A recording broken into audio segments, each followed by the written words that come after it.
Hi everyone, hope you guys are doing well. Welcome back to another video of vocabulary जहाँ पे हम you से कुछ words को केटर करने वाले हैं.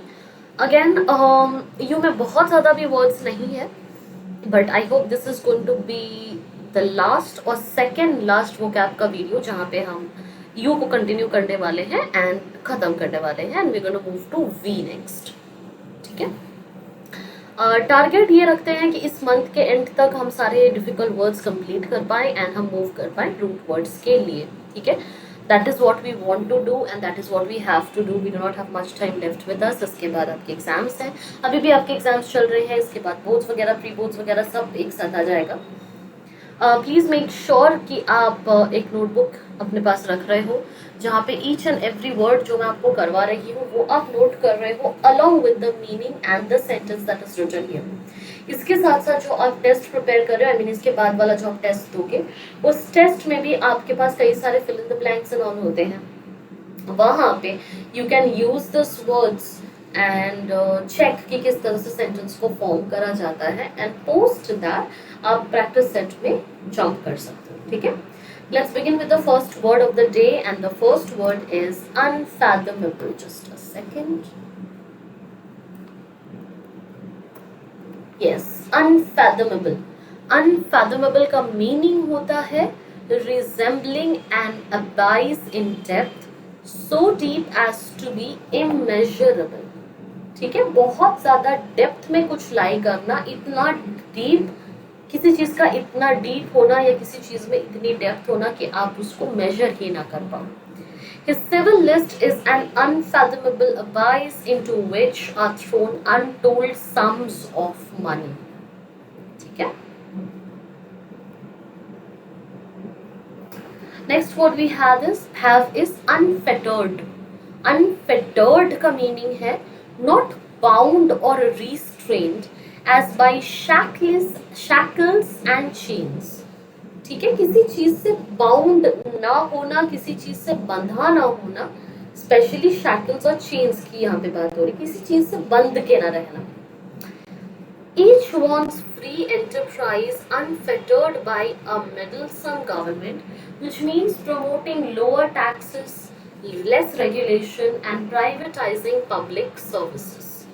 ठीक है, दैट इज अनफेटर्ड रहना, किसी चीज से बाउंडेड नहीं रहना. आप इसको अनबाउंडेड का एक सिनोनिम की तरह आप ले सकते हो, या फिर अनरिस्ट्रेन्ड का या रेस्ट्रिक्टेड का अपोजिट एंटोनिम आप इसको काउंट कर सकते हो. Next word we have is unfledged. Unfledged का मतलब होता है यंग एंड इनएक्सपीरियंस्ड. बहुत ज़्यादा यंग और किसी चीज़ में ज़्यादा एक्सपीरियंस नहीं है अगर किसी को, उसको आप अनफ्लेज्ड कहते हो. Both were equally sympathetic and pitied the little unfledged creature who was by some accident left motherless in his early youth. ठीक है, बहुत यंग होना एंड किसी चीज़ में बिल्कुल भी एक्सपीरियंस नहीं होना. आप इसको अमेच्योर का एक सिनोनिम की तरह ले सकते हो. जस्ट अ सेकेंड, या आप इसको इमेच्योर का या फिर इनएक्सपीरियंस का सिनोनिम की तरह काउंट कर सकते हो. एक्सपीरियंस्ड का ये एंटोनिम की तरह यूज हो जाएगा. Right. Next up we have is unguent. Unguent का मतलब होता है preparation applied externally as a remedy or for soothing. किसी चीज को सूद करने के लिए कोई एक कॉम्बिनेशन बनाना या फिर कोई कॉकटेल बनाना, that is unguent. Medicated unguents applied on the skin containing mercury, iodine and other substances are not known to be followed by any better results. Okay? Basically मरहम, मरहम का ही एक अच्छा English word is ungood. Okay, next word we have is unimpeachable. Unimpeachable meaning beyond doubt or reproach. Doubt से कई ज़्यादा ऊपर या फिर reproach से कई ज़्यादा ऊपर. They were men of the highest courage and of unteachable honor. मतलब आप सोच भी नहीं सकते हो सपने में, उस लेवल का, वो जो सपने में नहीं सोच सकते वो वाला जो टर्म होता है, उसी को अगर आपको एक वर्ड में, सिंगल इंग्लिश वर्ड में रिप्रेजेंट करना हुआ तो unimpeachable is a very good word. मतलब बियॉन्ड योर थॉट्स, कि कोई इंसान का तारीफ करते हो ना, ये इंसान इतना अच्छा है कि तुम सोच भी नहीं सकते, तुम सपने में भी नहीं सोच सकते कि ऐसा भी हो सकता है, that is unimpeachable. Next of we have is unison. Unison का मतलब होता है the act of occurring together or simultaneously, एक साथ किसी काम का होना या साइमल्टेनियसली कोई काम का अकर होना, उसको यूनिसॉन कहा जाता है। यूनी जो वर्ड है उससे आपको वैसे समझ में आ जाएगा कि something that is done together, simultaneously, साथ में हो रहा है। Nick made ready for his try, every muscle working in his unison, every fiber in his body intent on clearing the bar in safety. ठीक है, so Nick made ready for his try, every muscle working in unison, मतलब कि सारे muscles एक साथ एक sink में simultaneously काम करें, उसकी वो तैयारी कर रहा था। Every fibre on clearing the bar in safety, मतलब उसने बहुत ही क्लियरली, हर एक जोश के साथ उसने क्लियरली कुछ मेंशन करा है। So unison means act of something that occurs together simultaneously.